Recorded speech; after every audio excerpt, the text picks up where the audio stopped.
Welcome to Game Honest's Weekly, your one-stop shop for video game news, keeping up with the latest stories so you don't have to. I'm your host, Janet Garcia, and today we're talking about Xbox and Bethesda, how fast the PS5 is selling, NFT drama, and a whole lot more. And we'll be starting with that Xbox Bethesda news. This week, Xbox officially welcomed Bethesda to the Xbox family. And in that, they had a roundtable discussing what this acquisition really means. Here's what Phil Spencer had to say when it came to exclusives. So obviously, I can't sit here and say every Bethesda game is exclusive because we know that's not true. There's contractual obligations that we're going to see through, as we always do in every one of these instances. We have games that exist on other platforms, and we're going to go support those games on the platforms they're on. There's communities of players, and we love those communities, and we'll continue to invest in them. And even in the future, there might be things that have contractual things or legacy on different platforms that will go do. But if you're an Xbox customer, the thing I want you to know is that this is about delivering great exclusive games for you that ship on platforms where Game Pass exists. That's our goal. That's why we're doing this.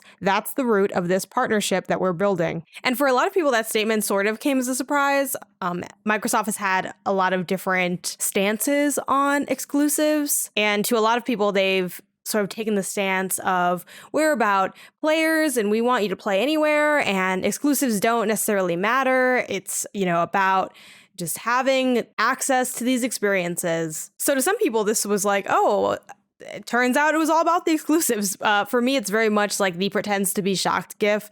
Of course, it's about the exclusives. And it makes sense, right? There are two ways to get great exclusive games. One is to have studios already that are making awesome exclusives. The other is to buy the exclusives. And personally, as someone that really likes a lot of what Microsoft does, but very much acknowledges that I feel like there's not really any games to play and there aren't exclusives. And I personally have had my Series X since day one, and I had no idea what to play on it. And in a lot of ways, I still don't. I open Game Pass from time to time and I'll dip into there. But when the Series X came out, there wasn't a unifying game or even set of games or anything that marked the launch of the console versus you look over on the PlayStation side and like all of us were playing Astro, all of us were digging into Bugsnax and Miles Morales. And sure, you can argue that, oh, well, very few of those were actual exclusives to the console, but there was just nothing really there. And I think that was very much like a shining example of the flaws that Microsoft has in their structuring and how they're currently existing in the space. So personally, I'm like, yeah, good for Microsoft. This is a good move for them, and I hope that Bethesda makes amazing games going forward that will hopefully drive users to Microsoft and what Xbox is doing, because I think they do a lot of awesome things. I love their controllers. I like their hardware. I love Game Pass. I think Play Anywhere is a really interesting proposition. I think what they're doing with accessibility is great. But yeah, it's still about the games at the end of the day. So if this means more games, that sounds good to me. It also kind of invigorates part of what could potentially be cool about Game Pass. As it stands, Game Pass is, the best deal in gaming, but a lot of those games are like older games that you might not necessarily care about. They're kind of just like a big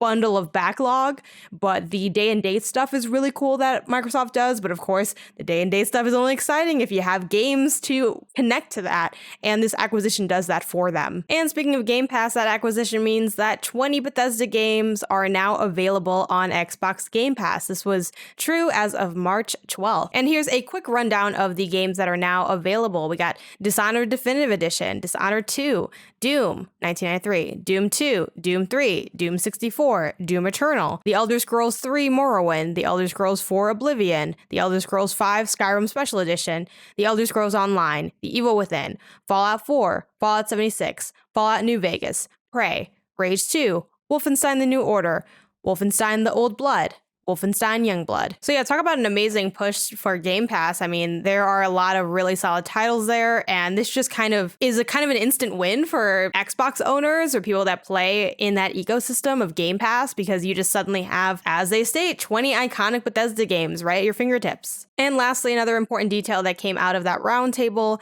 was the fact that they are currently in the planning phase for an event happening in the summertime. And this will be sort of akin to E3, and we know that Bethesda will play a big role in it, so more on that as it develops. I'm excited to see what they come with. Shifting over from Microsoft, on the other end of the spectrum, the PlayStation 5 is the fastest selling US console. This comes over from a couple places, but I am pulling from Games Radar specifically. They wrote, quote, "A report from MPD Group's Matt Pescatelli revealing the PS5's record-breaking sales success. This is after 4 total months on the market, ranked by the total dollar sales that the console has accumulated in the time on the market so far. And that just kind of blows my mind, considering the fact that you can barely even get a PS5. Like, I can't imagine what sales would be like for this console if it was actually available. And I don't know about you, but I still have not stopped thinking about how many PS5 owners didn't even own a PS4. Like, the hype for this and the attention that is on Sony right now is just mind-blowing, honestly. And this is such an exciting time to be a PlayStation fan. I have played so much of my PS5 since launch, and I have so many experiences to look forward to this year alone. We are still very early on in things, and yeah, there's not like a lot of console exclusives and things like that. So, you definitely have time to wait, and you're going to have to wait given the scarcity of the console. But man, get one of these as soon as you can, because the DualSense alone is just like a technological marvel. Props to Sony on these sales numbers. And hopefully that translates to PSVR 2 or whatever they call it, selling well when that comes out. This next story comes from Nathan Grayson over at Kotaku with the headline, "Game artists not happy that developer is selling their nearly decade-old work as NFTs." There are a lot of layers here, and there's obviously a lot to wrap your head around. I'm not going to pretend to be an expert on NFTs. I am still very much in the learning phase, but I'm going to do my best to kind of contextualize on top of what Grayson has already written about. To start off, to quote from Grayson's article, NFT is short for non-fungible token, a cryptographic token that is unto itself one of a kind. So what people are really paying for is a token that they verifiably own via blockchain technology. And basically the idea of like crypto art or like this NFT situation is that you're buying the digital original essentially. Now, granted, again, you're not like necessarily buying the piece itself. It's via this like blockchain tech, but it's the same kind of concept of there's only one Mona Lisa and it's the one hanging in the Louvre. And sure, there are prints and postcards and videos and all these other ways to see this artwork and to even display this artwork in your home, but there's only one that's real. Take that concept and apply it to the digital space, and that's essentially what we're working with when we talk about NFTs and art. So that brings us back to the story. This week, Rauher, creator of indie standout games like Passage, The Castle Doctrine, and 1 Hour Left, debuted an NFT auction called the Crypto Doctrine. It's a Dutch auction, meaning the prices start high and fall over time. It launched with 155 paintings that Rauher originally commissioned in 2012 for use in The Castle Doctrine, a controversial game about home defense. As of today, there are 145 paintings in the auction. This, Rauher told Kotaku, is because 3 artists have gotten in touch with him asking to have their paintings removed, and he has complied. And essentially, when he made this game, it was sort of a very informal call for art from sort of friends and colleagues, just kind of getting pieces that were needed to make this game. And for that reason, there were no contracts. And when there are no contracts, it's just opening the door to a lot of BS, unfortunately. So a couple artists spoke on this, including voice actress and writer Ashley Birch, who said, quote, "I definitely did not consent to him selling the art as an NFT. I mean, it was years ago, and the understanding was that it would be a piece of art in the game. That's it. Definitely did not foresee this particular development." Game creator and scholar Andy Nealon, who also has art in the game, says, quote, "I'm not a fan, to put it mildly, but am deeply opposed to the current trend towards artificial scarcity of digital objects for numerous reasons. The fact that this selfish, techno-anarchist move is also causing unprecedented environmental damage in a time when we need the opposite just solidifies my stance. I couldn't care less whether Jason claims ownership over my infinitely replicable digital art, but you can see that for me, being at all involved with the enormous scam and betrayal of humanity that the blockchain represents, that's simply a step too far." And another artist, Darius Kazemi, had this to say, quote, "It was couched as, help me out, make some art for my game. Personally, I'm annoyed about having my name attached to it, but also it seems to me he's within his rights to resell work that was given to him for his use in his own intellectual property." So definitely some mixed feelings going on. As far as Nealon's quote too on the environmental damage that the situation does, I can't really speak in depth to that. I kind of need to do more research myself, though that material is out there and linked in the article as well if you want to read more about it. Definitely something I'll be digging into. But overall, my feelings are on this or that's really unfortunate. I mean, I think whether or not you are for or against NFTs, like selling crypto art and all that, is irrelevant observant to the fact that artists should be able to make that decision about their own work. And just in general, I think it's janky to do things with someone's art without their consent, even if you feel like you are entitled to do so. I know for me personally, with stuff even as simple as I got some logos made for my blog Game Industry Guides, and I was thinking about making merch with them, and I reached out to the artist and said, hey, we never discussed whether or not I can, like, the degree to which I can use this outside of it being a logo on my website. You know, could I do merch? Like, what are your feelings on that? And kind of seeing if they would want like a cut of it or me to pay extra to sort of gain those rights. And again, that was a situation where I didn't have a formal contract with this artist. And that just inherently leaves that artist vulnerable to kind of anything, right? I could turn around and do this NFT thing too.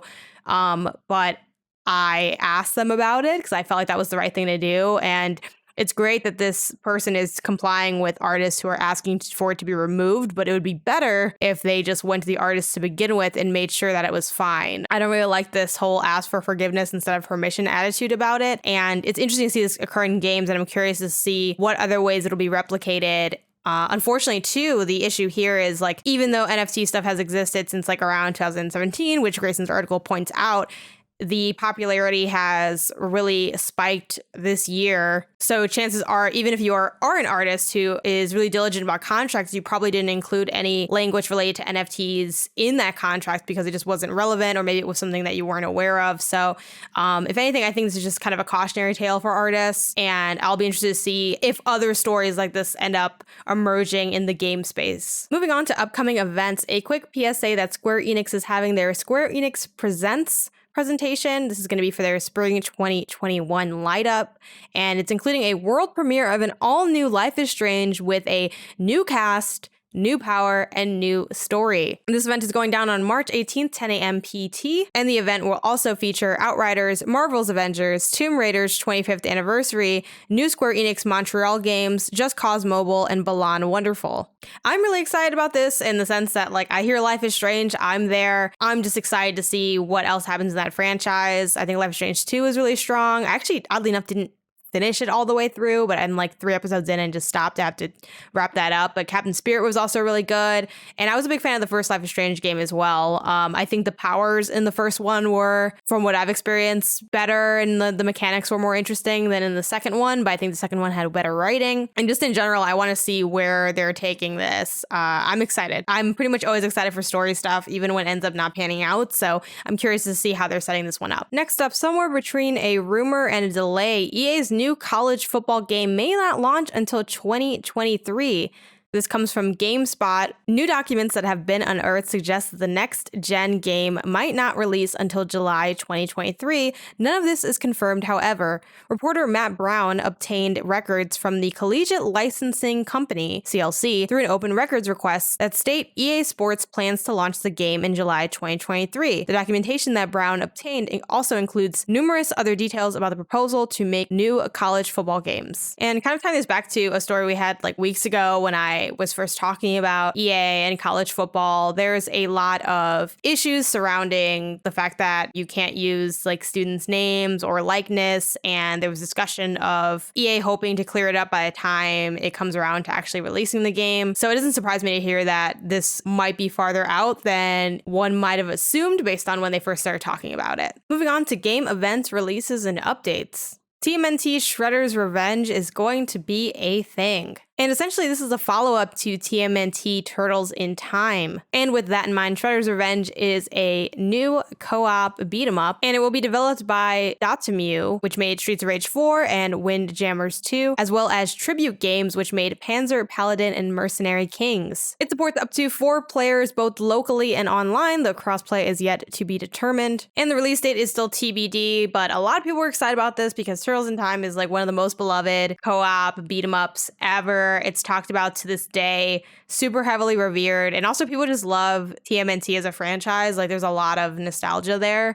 I personally am not like so enamored with TMNT or like Turtles in Time wasn't like this big cultural touchstone for me necessarily. It's just a game that I thought was really good and was like a fun time. But as someone that likes beat 'em ups, I'm excited about this. This seems cool. I'm gonna play it. I played Streets of Rage 4. I had a pretty good time with that. I played Scott Pilgrim when it came out again. I had a good time with that. Like, I generally will play most beat 'em ups just to see how they are. And I think what really appeals to me about that genre is the hidden depth in it. It is a little bit like a lizard brain game, right? You're just there, you're zoning out, you're beating everybody up. It's a fun time, but a lot of times there's interesting systems kind of happening, or there's like fun ways you can throw objects or something that gives it a little bit of pizzazz beyond the tropes of the genre. So I'll be interested to see what those kind of twists are going to end up being in this, like what's really going to give it the personality to exist in the modern era and not just exist but stand out. Fortnite is getting its first single player story event. This comes over from Matt Purslow at IGN, and this will essentially act as a conclusion to the current season of the Battle Royale. Purslow writes, when Fortnite Chapter 2 Season 6 launches on March 16th,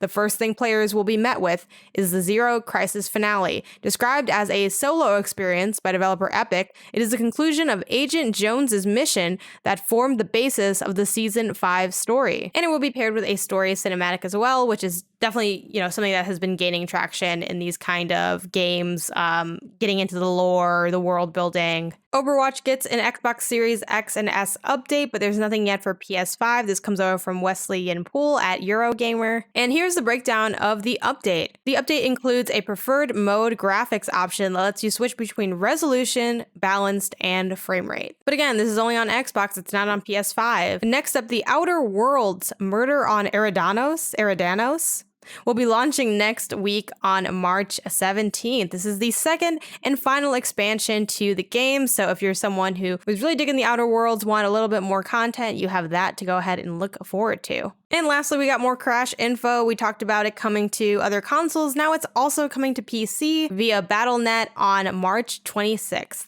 So now pretty much everyone in the world has no excuse. Y'all need to go play Crash 4. That game is absolutely fantastic. It was my favorite platformer of last year. Go play it. It's great. It's lovely. It's wonderful. On to the For the Free section. A Musical Story is getting a demo. This was highlighted by Christian Donlan over at Eurogamer. Here is the description of the game according to Steam. A Musical Story is a rhythm game set against a 70s backdrop. Explore the memories of Gabriel, a young man trying to come to terms with his situation through the connections to his musical memory. It's set to release in summer 2021. And a demo will arrive on Steam on the 19th that will give you the first 10 chapters of the game. So if this sounds like something that's up your alley, go ahead and check out that demo when it drops. The Astro's Playroom soundtrack is now available everywhere. It is streaming on places like Spotify, iTunes, Amazon Music, YouTube Music, and Tidal. It is that full 20-song album, so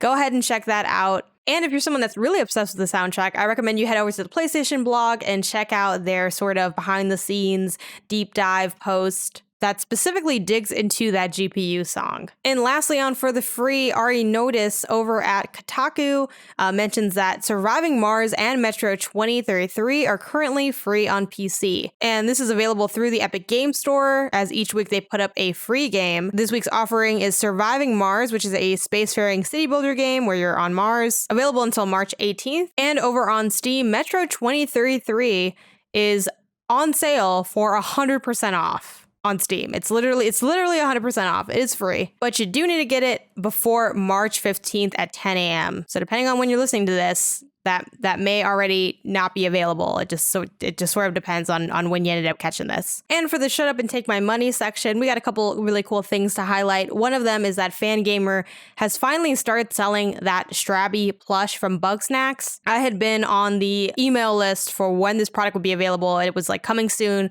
for literally months. It finally arrived, but I hesitated. I'm like, do I want to spend money on this plush? Like, I don't know. It's not really in my budget right now. Like, I probably shouldn't be doing this. Let me wait on it. Like, I don't know. Literally the day after that, it sold out, and it is currently sold out as I'm talking, but I am bringing this up because you should go ahead and click notify me and get them your contact info if this is an item that you want to get. And chances are, since it's now finally at least released, I'm hoping that it'll restock at a decent time. But yeah, go get that because it sells out quick. So if you get the email, move swift. Don't make the same mistake I did. There is a really awesome Hot Wheels Mario Kart collab item. It is Rainbow Road. It was up for pre-order on Amazon for $119. It is gorgeous. It does look amazing. It's kind of coming in and out of stock, so if you're interested in that, be sure to sort of put alerts on, keep an eye out for it, because it was a bit of a hot item. Again, it looks gorgeous, but $119, it's also pretty sizable, so you kind of have to plan out where you're going to put it, but definitely a really cool item to have in your collection if you're a fan of Mario or even just Hot Wheels or a little bit of both. It looks really awesome. And lastly, and again, you know what's funny about this section too, like, it's shut up and take my money, but a lot of times with these items, like, they sell out so quick that you can't even give them your money if you wanted to. So hopefully this isn't the case with this next one, because we don't have any info on the release date yet, but get ready, get excited. Animal Crossing New Horizons is doing a collaboration with Build-A-Bear, officially confirmed. We don't know like what kind of stuff they're going to have in stock. We don't know when it's going to drop, but we know it's happening, and I'm very excited for this. Build-A-Bear is a little hit or miss for me. I think some of their Pokemon stuff was like a little awkward looking, kind of stiff, but some of it was also really good, so it sort of ran the gambit on as far as that. We have in my household the Bulbasaur Build-A-Bear item, and that Bulbasaur is freaking amazing. It's so soft. It comes like a cute little cape. Like, if I'm really curious as to what they're gonna do with Animal Crossing specifically. Fingers crossed there's some cool villagers that are highlighted there. And those are all the stories we have for this week. Thank you so much for tuning in. Be sure to rate on any podcast you listen to. If you go over and watch the YouTube version, be sure to like, subscribe, tap the bell. And of course, a big thank you to my patrons over on Patreon who help make this show possible. You too can join over on Patreon. That's patreon.com/GameOnasis. Check out the tiers. Sign up if you can. It would mean a whole lot. And I will see y'all here next time. Bye.